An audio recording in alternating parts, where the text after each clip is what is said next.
Welcome to The Breakdown. I'm Zirene. This week, we're going to take a look at a team fight in Game 1 between SK Telecom and Samsung Galaxy. 31 minutes in, SKT have a 3.4k gold lead and an overwhelming split push advantage. SKT's composition is built to scale, engage, and split push. Samsung Galaxy's composition is built to siege with Taliyah wall or take team fights from a position where they can peel and kite backwards. Samsung are in a tough spot in this game. Huni's Fiora is 2 levels up, and Cuvee can no longer match him in the split push. They have to make a play or risk losing turrets and getting outscaled. Let's get into it. In order to pull Huni away from their structures and into a fight, Samsung start up the Baron. Starting the objective gives them the upper hand as they either finish the Baron or have SKT fight them on their terms. Huni channels teleport on a ward that's right in front of the pit. Samsung could back off, but instead, they get into their battle lines and get ready to fight. Huni completes his TP and immediately uses lunge and riposte to reposition and prevent any incoming CC. But Samsung read Huni like a book. Everyone holds their abilities, waiting until after riposte is down. Then Ambition uses Arctic Assault, followed by Crown Seismic Shove, to lock up and bring the biggest threat on SKT to half health. As Huni retreats, Faker and Wolf continue engaging and dive into Samsung's backline. Their first target is the flashless Ruler. Faker uses a full ability rotation, and Wolf dives in, but he doesn't use Flash, causing him to barely miss out on Ruler in his initial engage. This allows Ruler to return damage onto Faker and throw a point-blank chain of corruption. Since he can't flash while rooted, Faker pops Zhonya's to wait on his cooldowns and avoid further damage. Ruler is now sitting at just under 300 HP. Faker's 4 stacks of Riftwalk spell guaranteed death for Ruler. Faker can kill Ruler with Riftwalk, flash into the Baron pit, and 1.5 seconds later, Riftwalk again and reset the fight. But that's not what happens. Ambition paths away from Faker and lands the best Glacial Prison I have ever seen. This Sejuani ultimate is frame perfect, and it hits Faker the exact moment he comes out of stasis. Faker has both Flash and Riftwalk available to dodge the incoming ultimate.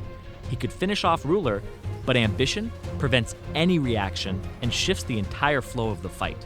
Samsung collapse on the imprisoned Faker and finish him off. But that was a 4v2. So let's look at what was happening on the other side of the fight. Cuvee wants to put threat onto SKT's AD carry Bang, and either kill him or cause SKT members to peel and not assist in Wolf and Faker's dive. Cuvee's Camille uses hookshot to engage, but Bang sidesteps the stun. Cuvee now has the attention of Blank, Huni, and Bang. He's no longer a kill threat in this 1v3 situation, but a distraction. So Cuvee begins to buy time. He uses Hextech Ultimatum onto Huni, knocking back Blank, and then attacks Huni to grant the final stack of Core JJ's concussive blows, triggering the stun. Cuvee knows he can't kill Huni in this situation, and he looks to abandon the skirmish. If he goes for the immediate route and flashes up, he allows SKT a better path to regroup. So instead, he flashes the wall to his left to rejoin his own team. This is where we meet up with the rest of the fight. Faker dies, and Cuvee has now successfully completed his job as a backline diver. He didn't kill anyone, but Cuvee bought enough time for his team to kill Faker while not dying himself. But Huni wants to change that and prevent Samsung from regrouping by finishing off Cuvee and evening up the fight. He flashes after Cuvee, who hookshots and makes a break for the blast cone.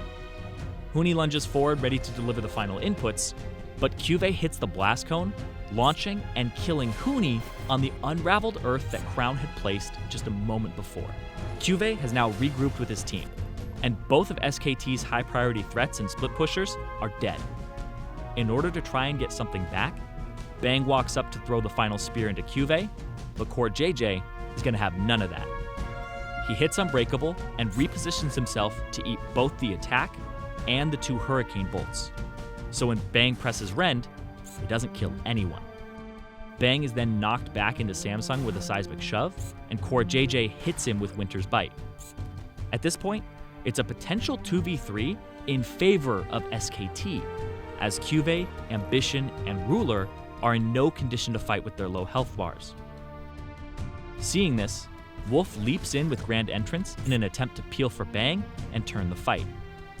Crown flashes the knockup, while Core JJ buffers his just off cooldown Glacial Fissure right before the knockup. This knocks Wolf up and creates a perfect slow zone that seals Bang's fate. Because of the positioning of Glacial Fissure, Bang has to walk over the slow in order to retreat. And with the 3 stacks of concussive blows on Bang, the low health Ruler has the confidence to approach and trigger the stun. Bang QSS's, but the slow zone is still too much of an advantage for Samsung, as they pick up the remaining members of SKT, resulting in a clean 5-for-0 ace. Looking back, it's incredible that Samsung made this call, came out on top, and didn't lose a single person. They were down in gold, down in split push pressure, and they had to do something to set up a winning situation. By getting to the Baron first, Samsung got to play to their strengths. But it wasn't just the macro call that got Samsung the teamfight victory. It was their immaculate teamwork, patience, and mechanics that netted them the win. Samsung Galaxy then went on to take down SK Telecom T1 in this series and close out Week 6 of the LCK in sole possession of first place. Hey everyone, Zirene here. If you see a play that you think deserves a breakdown, tweet at me at LOLZirene and use the hashtag #TheBreakdown.